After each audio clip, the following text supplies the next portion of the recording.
Chapter 3. Here we go. The fastest kid in the 5th grade. Jess didn't see Leslie again except from a distance until the first day of school, the following Tuesday, when Mr. Turner brought her down to Mrs. Meyer's 5th grade class at Lark Creek Elementary. Leslie was still dressed in faded cutoffs and the blue undershirt. She had sneakers on her feet but no socks. Surprise swooshed from the class like steam from a released radiator cap. They were all sitting there primly dressed in their spring Sunday best. Even Jess wore one of his pair of corduroys and an ironed shirt. The reaction didn't seem to bother her.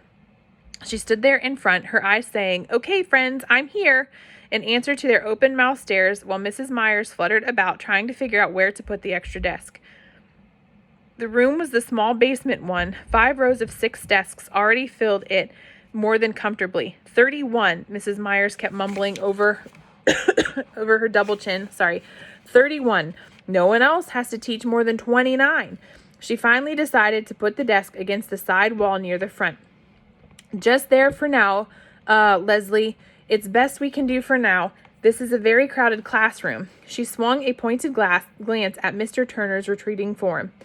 Leslie waited quietly until the 7th grade boy who'd been sent down with the extra desk scraped it into position hard against the radiator and under the first window. Without making any noise, she pulled it a few inches forward from the radiator and settled herself in. Then she turned. Sorry. I lost my place. Then she turned once more to gaze at the rest of the class. 30 pairs of eyes were suddenly focused on the desktop scratches.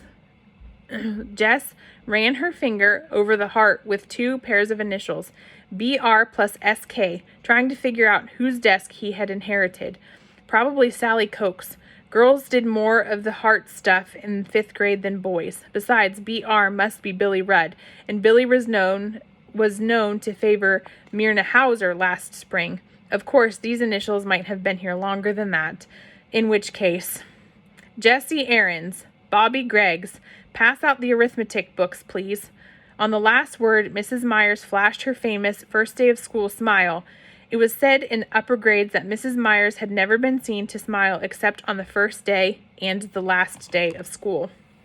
Jess roused himself and went to the front. As he passed Leslie's desk, she grinned and rippled her fingers low in a kind of wave. He jerked a nod.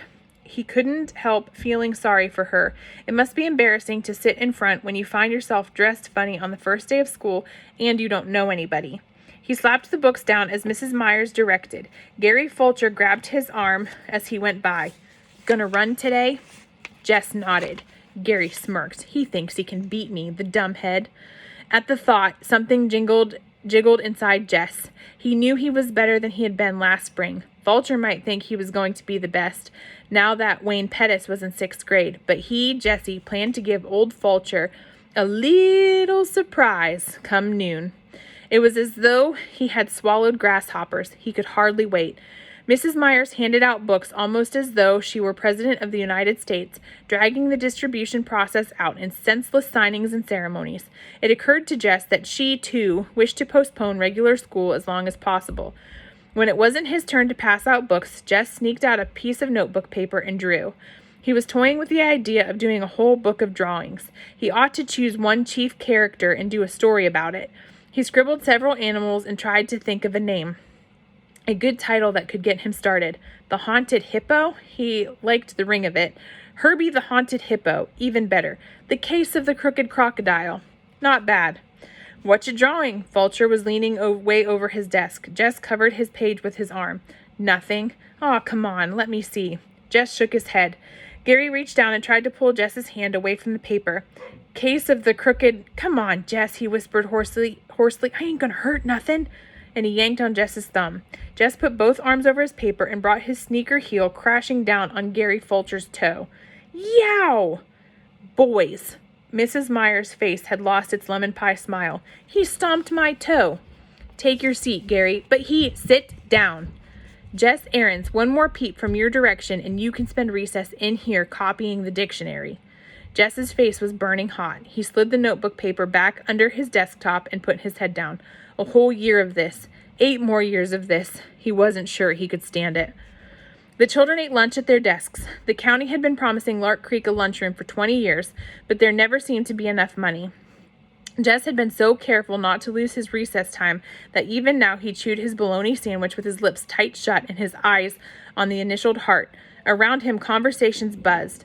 They were not supposed to talk during lunch, but it was the first day, and even Monster Mouth Myers shot fewer flames on the first day.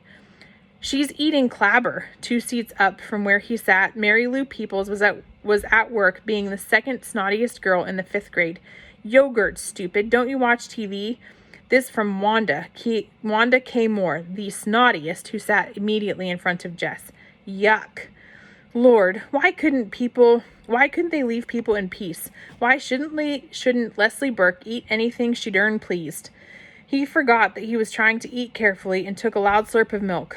Wanda Moore turned around, all priss-face. Just errands. That noise is pure repulsive. He glared at her hard, then gave another slurp. You're disgusting. Bring the recess bell with a yelp. The boys were pushing for the first place out the door. The boys will all sit down. Oh, Lord. Well, the girls line up to go to the playground. Ladies first. The boys quivered on the edges of their seats like moths fighting to be freed of cocoons. Would she ever let them go? All right. Now, if you boys... They didn't give her a chance to change her mind. They were halfway to the end of the field before she could finish her sentence. The first 2 out began dragging their toes to make the finish line. The ground was rutted from past rains, but had been hardened in the late summer drought, so they had to give up on sneaker toes and draw lines with a stick. The 5th grade boys, bursting with new importance, ordered the fourth graders this way and that, while the smaller boys tried to include themselves without being conspicuous. How many you guys gonna run? Gary Fulcher demanded. Me, everyone yelled. That's too many.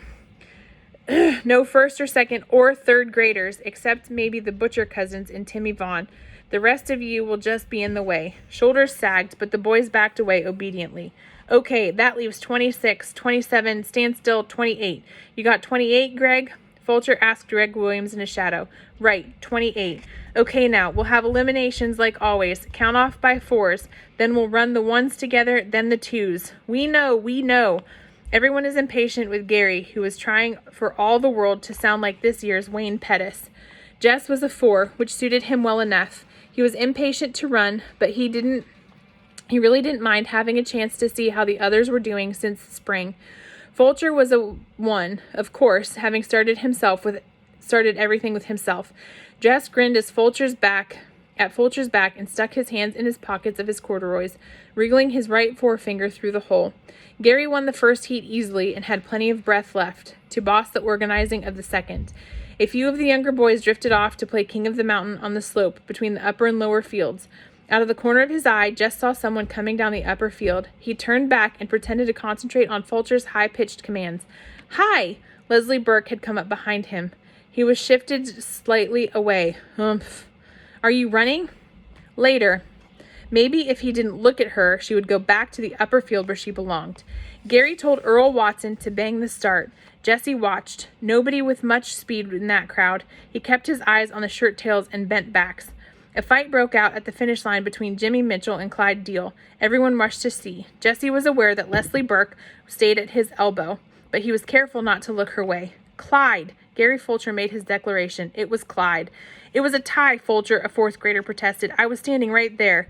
Clyde Deal. Jimmy Mitchell's jaw was set. I won, Fulcher. You couldn't even see from way back there. It was Deal. Gary ignored protests. We're wasting time. All 3s line up right now. Jimmy's fists went up. Ain't fair, Fulcher. Gary turned his back and headed toward the start line.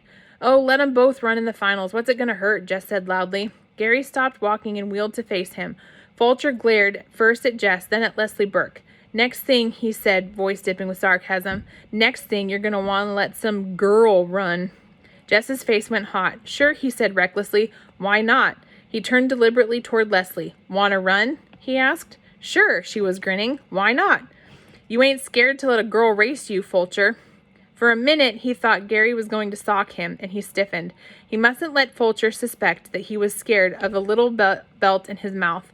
But instead, Gary broke into a trot and started tossing the threes into a line for their heat. "You can run with the fours, Leslie." He said it loudly enough to make sure Fulcher could hear him, and then he concentrated on the runners. "See," he told himself, "you can stand up to a creep like Fulcher. No sweat." Bobby Miller won the threes easily. He was the best of the fourth graders, almost as fast as Fulcher, but not as good as me, Jessie thought. He was beginning to get really excited now. There wasn't anybody in the force who could give him much of a race. Still, it would be better to give Fulcher a scare by running well in the heat. Leslie lined up beside him on the right, and he moved a tiny bit to the left. She didn't seem to notice.